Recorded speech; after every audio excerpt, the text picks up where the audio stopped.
और आप इसको अगर देखेंगे ना, ये बहुत बड़ा एक गेम प्लान है परमेश्वर का, और इस गेम प्लान का हिस्सा बन रहे हैं आप और मैं, क्योंकि फील्ड पे उनके पास मौका है कुछ कर दिखाने का। आप सोचिए, जो अपने आप को बड़ा बताते हैं, जो अपने आप को शक्तिशाली बताते हैं, उनको हमारा कोच, हमारा परमेश्वर अपनी उंगलियों पे नचा रहा है, वर्तमान जनरेशन को और आने वाली जनरेशन को बदलने के लिए। Hello, praise the Lord, God bless you all. परमेश्वर आप सबको बहुत आशीष दें। मैं आज बात करने वाला हूँ सताव के बारे में, जो सताव जगह जगह पर हो रहा है, बिहार में और उत्तराखंड में। मैं न्यूज़ में देख रहा था, उत्तराखंड के एक चर्च में कुछ लोग घुस गए, उन्होंने मारपीट करी, मैंने देखा। और देश के लगभग सभी हिस्सों में ये सब कुछ देखने में आ रहा है, और इसके बारे में मैं ऑलरेडी काम कर रहा हूँ। लेकिन मैं आज आपको बताना चाहता हूँ कि ये जो सब कुछ हो रहा है, सारे देश में जितने मसीह लोग हैं, उनके दिल में आक्रोश है ना, उनके दिल में गुस्सा है इसको देखकर। लेकिन मैं आपको बताऊं, मैं इसको देखकर ना बहुत ही आनंदित महसूस कर रहा हूं, बहुत ही जॉय फील कर रहा हूं, मैं खुशी फील कर रहा हूं। और मैं जॉय क्यों फील कर रहा हूं वो मैं आपको बताता हूं। ये जो सारा प्रकरण है ना, इस प्रकरण में अगर आप देखें तो आपको पॉजिटिविटी मिल जाएगी। पॉजिटिविटी क्या है? पॉजिटिविटी इस सारे प्रकरण में ये है कि देखिए, ये जो लोग जो हमला कर रहे हैं, मार रहे हैं, गाली गलौज कर रहे हैं, अशांति फैला रहे हैं, ये मैं आपको बताऊं, ये पता क्या कर रहे हैं? ये अपना नाम, अपने एक्शंस और अपनी पहचान इतिहास में दर्ज करा रहे हैं। ठीक है, ये आने वाली जनरेशन को, वर्तमान पीढ़ी को भी ये बता रहे हैं कि इनकी पहचान क्या है। इनकी पहचान है मार काट, इनकी पहचान है गाली गलौज, इनकी पहचान है अशांति। ठीक है, ये सब इनकी पहचान है। अभी तक ये लोग जो अपने आप को धर्म के ठेकेदार समझते हैं, ये अभी तक अपने आप को बोलते थे कि हम शांति प्रिय हैं, हमारा जो हम मानते हैं वो शांति प्रिय है, और हमारा सब कुछ जो है सद्भावना प्रेम से चलता है। ये इन्होंने ये चोला उड़ा हुआ था, है ना, झूठ का चोला। लेकिन ये जो इनकी हरकतें हैं, ये खुद अपने ही हाथों से अपनी डेफिनेशन को चेंज कर रहे हैं। ठीक है, इतिहास इनकी हरकतों को याद रखेगा। ये अपनी डेफिनेशन को ऐसे सेट करने के लिए अपने आप को दुनिया के सामने बता रहे कि हम विलेन हैं। समझ रहे हैं आप? और हमारी मसीह लोगों की क्या डेफिनेशन सेट हो रही है कि मसीह लोग शांति प्रिय लोग हैं। मसीह लोग मार खाते हैं, सताए जाते हैं, गालियां खाते हैं, और शांति का और प्रेम का संदेश सुनाने के बावजूद भी प्रताड़ना सहते हैं, लेकिन फिर भी चुप रहते हैं, फिर भी शांत रहते हैं, फिर भी सहते हैं, है ना। तो ये हमारी डेफिनेशन सेट हो रही है। और आप इसको अगर देखेंगे ना, ये बहुत बड़ा एक गेम प्लान है परमेश्वर का, और इस गेम प्लान का हिस्सा बन रहे हैं आप और मैं। जो सताव झेल रहे हैं ना, मैं कहता हूँ वो बहुत लकी हैं, बहुत लकी हैं वो लोग, क्योंकि बहुत से लोग सेवा कर रहे हैं, लेकिन उनको मौका नहीं मिलता सताव झेलने का। आपको सताव झेलने का मौका मिला है। आप अपने आप को किस्मत वाला समझिए, लकी समझिए, और धन्यवाद कीजिए परमेश्वर का। देखिए, एक गेम का उदाहरण देके मैं आपको समझाता हूं कि जो कोच होता है ना, कोच, उसके पास कई सारे प्लेयर्स होते हैं, बहुत सारे प्लेयर्स होते हैं उसके पास, लेकिन वो फील्ड पे खेलने के लिए सबको नहीं भेजता। वो सिलेक्टेड लोगों को, चुनिंदा लोगों को फील्ड पे खेलने के लिए भेजता है। ठीक है, जो लोग बैठे होते हैं ना, जो टीम मेंबर्स होते हैं, वो सोचते हैं कि यार काश मुझे भेज दे, कहीं ऐसा ना हो कि मुझे पीछे बिठा दे और दूसरों को फील्ड पे भेज दे। हर कोई फील्ड पे जाके खेलना चाहता है, क्योंकि फील्ड पे उनके पास मौका है कुछ कर दिखाने का। ठीक है, तो जो कोच डिसाइड करता है कि उसको फील्ड पे किसको भेजना है। ठीक है, तो हमारा कोच जो ऊपर बैठा ना, हमारा परमेश्वर, उसने आपको चुना है, मुझे चुना है फील्ड पे खेलने के लिए। बहुत से हैं उसके पास, बहुत से सेवा कर रहे हैं। ठीक है, लेकिन जो अद्भुत पुरस्कार है वो आपके और मेरे लिए, हम लोग जो सताव झेलने को तैयार हैं और झेल रहे हैं। ठीक है, तो जो फील्ड पे जाता है ना, उसके पास होता है कुछ कर दिखाने का मौका। आपके पास है कुछ कर दिखाने का मौका। तो जब आपके ऊपर सताव आता है ना, परेशान नहीं होना। जब आपके ऊपर इस तरीके की हरकतें होती हैं, इस तरीके का परेशानी आती हैं, तो उसमें दुखी नहीं होना, मन उदास नहीं करना, बल्कि जॉय से, खुश होकर, आनंद होकर नाचो। यार, आपको फील्ड पे खेलने के लिए चुना गया है, आपको चुना गया है। अगर आप देखेंगे मेरा नुकसान हो गया, ये तो 1.5 लाख का था, वो तो 2 लाख का था, ये तो ऐसा था, वो तो वैसा था, मेरा सिर फूट गया, मुझे ये हो गया, मुझे वो हो गया, इन चीज़ों पे अगर रहोगे तो खेल से ध्यान हट जाएगा। खिलाड़ी को चोट लगती है ना जो फील्ड पे, तो वो चोट का ध्यान नहीं, तो वो झाड़ता है और फिर खेलने लग जाता है। उसको पता है कि अगर चोट पे ध्यान देते तो खेल से ध्यान हट जाएगा। तो खेल पे ध्यान देना है हमें।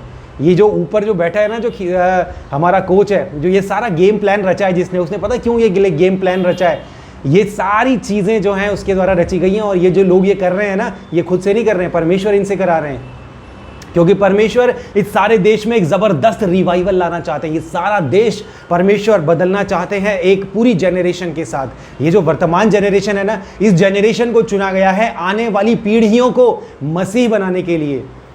आप देखिए गेम प्लान, अगर आप अपने आप को कोच की जगह पर रखकर सोचेंगे ना, तो आपको अपने आप को यहाँ मत रखिए, अपने आप को यहाँ रखिए और यहाँ से देखिए कि कोच जो है ना वो ऊपर से बैठा हुआ सारा गेम प्लान देख रहा है कि मुझे इस खिलाड़ी को फील्ड पे भेजना, चल तू फील्ड पे जा, चल तू फील्ड पे जा। तो कोच फील्ड पे भेज रहा है आपको, आपके पास मौका है फील्ड पे जाकर अपने विरोधियों को, शैतान को, जो हमारा विरोधी है, उसको दिखाने का कि हम उस टीम से खेल रहे हैं जिस टीम को दुनिया की कोई ताकत हरा नहीं सकती।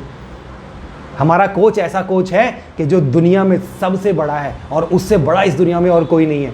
आप सोचिए, जो अपने आप को बड़ा बताते हैं, जो अपने आप को शक्तिशाली बताते हैं, उनको हमारा कोच, हमारा परमेश्वर अपनी उंगलियों पे नचा रहा है वर्तमान जनरेशन को और आने वाली जनरेशन को बदलने के लिए। आप गेम प्लान समझिए, कितना बड़ा गेम प्लान है। उस गेम प्लान को देखने के लिए आप अपनी सोच को खोलिए, परमेश्वर को बोलिए, परमेश्वर मुझे भी आंखें दे के मैं आपके गेम प्लान को समझ सकूं, देख सकूं कि किस तरीके से आप वहां बैठ के सब कुछ प्लान कर रहे हैं, कि कैसे आपको इस देश को पूरा जड़ से हिला के रख देना है। हम लकी हैं जो हमें चुना गया इसका हिस्सा होने के लिए। बहुत से लोग हैं जो डर रहे हैं, बहुत से लोग हैं। आज मुझे कर्नाटक से एक भाई का फ़ोन आया, तो वो कह रहे थे कि वहाँ पर वो आदिवासियों में सेवा कर रहे थे और वहाँ पर कुछ लोग आए, उनको मारा मुरा, उनको सताया और वो थोड़ा सा डरे सहमे हुए थे। तो कहते कि आप मुझे किसी तरीके से प्रोटेक्शन दे सकते हैं, मेरी कुछ हेल्प कर सकते हैं। और बाय द वे मैं इसके बारे में काम कर रहा हूँ, मैंने मेरी लास्ट वीडियो में बताया भी था कि इसके ऊपर काम चल रहा है, रजिस्ट्रेशन का प्रोसेस ऑलरेडी चल रहा है। और आप सब लोगों का बहुत शुक्रिया, आप सब लोगों का बहुत धन्यवाद, आप सब लोगों ने बहुत हेल्प की है, सारी फाइनेंशियल नीड्स पूरी हो रही हैं और इसके लिए मैं आपका बहुत शुक्रिया अदा करता हूँ। मुझे कभी कभी ना थोड़ा सा हैरानी होती है कि दुनिया में, हमारे देश में इतनी बड़ी बड़ी मिनिस्ट्रीज़ हैं और वो मिनिस्ट्रीज कुछ नहीं कर रही हैं, उनके पास दुनिया भर का फाइनेंशियल, उनके पास फ्रीडम है, उनके पास टीम है, लोग हैं, वो कुछ नहीं कर रहे हैं, कोई रिप्लाई नहीं दे रहे हैं, कुछ नहीं बोल रहे हैं। मुझे कभी कभी थोड़ी हैरानी भी होती है। मेरे पास अगर इतनी बड़ी टीम होती, मेरे पास अगर फाइनेंशियल फ्रीडम होती ना, मैं सच बता रहा हूँ, लोगों को 100-200 लोगों को इकट्ठा करता और पूरा का पूरा शहर एक दिन में नाप देता, पूरे शहर में बाइबल डिस्ट्रीब्यूट करवाता, पूरे शहर में लाउड स्पीकर लगा के प्रचार करवाता। मैं थोड़ा सा फाइनेंशियली वीक हो रहा हूँ, मेरे पास फाइनेंशियल फ्रीडम नहीं है, इसलिए मैं ये सब कर नहीं पा रहा हूँ, लेकिन दिल में करने के लिए बहुत कुछ है। लेकिन मैं आप लोगों का बहुत आभारी हूँ कि आप लोग मेरी हेल्प कर रहे हैं और अभी तक जितनी मुझे फाइनेंशियल मुझे ज़रूरतें थी वर्तमान समय में, जो प्लान है उसको एग्जीक्यूट करने की, वो ऑलमोस्ट पूरी हो चुकी है। तो ये आप सब लोग जो हैं इसके लिए धन्यवाद के पात्र हैं और मैं इसके लिए परमेश्वर को और आपका भी धन्यवाद करता हूं। तो उस भाई को मैंने बोला कि बहुत जल्द मैं ये काम कर रहा हूं, मैं टीम का गठन कर रहा हूं और सारे लीगल डॉक्यूमेंटेशन पूरी करने के बाद मैं ये सारे काम करूंगा, ताकि मेरे पास भी अथॉरिटी हो, है ना, मेरे पास भी अथॉरिटी हो ये करने की। तो ये काम हो रहा है, मैं फिजिकली भी जाकर मदद करूंगा, सामने जाकर भी जो पॉसिबल होगा वो हेल्प करूंगा और भी जिस भी तरीके से मैं कर सकता हूं सब तरह की मैं हेल्प जो है प्रोवाइड करूंगा, फाइनेंशियल हेल्प भी प्रोवाइड करूंगा, क्योंकि मैं विश्वास करता हूं कि परमेश्वर मुझे आने वाले टाइम में फाइनेंशियल फ्रीडम देने वाले हैं, क्योंकि मेरे साथ और बहुत सारे लोगों की फ्रीडम जुड़ी हुई है ना। तो उन सब लोगों को भी मैं हेल्प करूंगा और इसके लिए जो है परमेश्वर, मैं विश्वास करता हूँ आप सबको भी उभारेंगे। तो ये सारी वो बातें हैं कि आपको अपने आप को खुश नसीब समझना चाहिए कि परमेश्वर आपको इस्तेमाल कर रहे हैं ये काम करने के लिए, और यहाँ इस सुसमाचार प्रचार के इस बहुत बड़े विशाल महाविशाल रिवाइवल का हिस्सा होने के लिए आपको चुना गया है। तो इसके लिए परमेश्वर का धन्यवाद करें। और जब आपके ऊपर सताव आता है ना, तो दुखी नहीं होना, परेशान नहीं होना, मनोदास नहीं करना, उछलकर आनंदित हो जाओ, क्योंकि आपके लिए और मेरे लिए जो सताव का हिस्सा है, जो सताव झेलते हैं, हमारे लिए स्वर्ग में बड़ा प्रतिफल है। ठीक है, अब ये वो टाइम नहीं रहा हमारे पास कि हम डर जाएं, शांत बैठ जाएं, ठीक है ना, हम ये सोचें कि यार अगर मैं फिर से ऐसा करूं तो मुझे मार ना दे। अरे वैसे भी ये शरीर तो वैसे भी छूटने वाला है, प्रभु आने वाला है, ये तो वैसे भी चला जाएगा। अगर आप डर के पीछे रह गए तो फिर वो लेने आएगा, लेकिन आपको लेके जाएगा नहीं। इसलिए मौत से नहीं डरना, किसी भी चीज़ से नहीं डरना, ये जो करते करने दो, मारते हैं तो मारने दो। जैसे वो भी भाई ने, मैंने देखा कितनी, मतलब उस भाई की मैं दिल से प्रशंसा करता हूँ कि उस भाई को वो लेडी मारने को आ रही, उस भाई ने अपना गाल आगे कर दिया, उसने मार दिया और उसने दूसरा आगे कर दिया। उस भाई के लिए मैं तालियां बजाता हूँ। और मेरे भाई आपका बहुत अभिवादन, बहुत आनंदित हुआ मैं आपका ये जो है जेस्चर देखकर। परमेश्वर आपको और इस्तेमाल करे, है ना। तो यही तो चाहिए, जो बोलता है कि हम तुम्हें मार देंगे तो मार दो यार, मार दो। तुम नहीं मारोगे तो हमने हमेशा तो बचना नहीं है, लेकिन तुम हमें मार दोगे तो हमारे लिए स्वर्ग में बड़ा प्रतिफल है। हमें पता है कि हमने कहाँ जाना है, हमें पता है कि हमने स्वर्ग जाना है, हमारे परमेश्वर के पास जाना है, हमारे लिए वहाँ घर बन रखा है और हम वहाँ आनंद से अपने घर में रहेंगे। लेकिन तुम अपनी सोचो कि तुम्हारा क्या होगा, तुम जो उस जीवते परमेश्वर से उलझ रहे हो। बहुत भयानक बात है उस परमेश्वर के हाथों में पड़ना।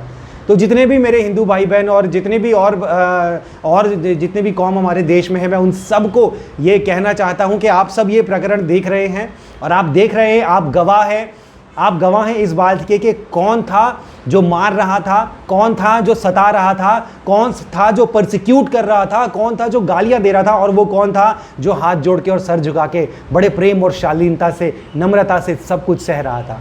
आप इस बात के गवाह हैं। और अगर आपने इसमें कुछ भलाई देखी है, आपने देखा है कि हमारे अंदर संस्कार हैं मसीहों के अंदर, आपने देखा है कि हमारे अंदर कुछ अच्छी क्वालिटीज़ हैं, तो उन अच्छी क्वालिटीज़ को, उन गुणों को खोजने के लिए आप बाइबल पढ़िए और मैं आपसे वादा करता हूं कि ये सारे गुण आपके अंदर भी आएंगे और आप उस दिन को धन्य कहेंगे जिस दिन आपने बाइबल खोलकर उसको पढ़ा था और आपने सच्चे और जीवित परमेश्वर को जाना और हमारे प्रभु यीशु मसीह के नाम से आपने उद्धार पाया। तो इस बात के साथ मैं आज का वीडियो यहीं पर कंक्लूड करता हूं। God bless you all.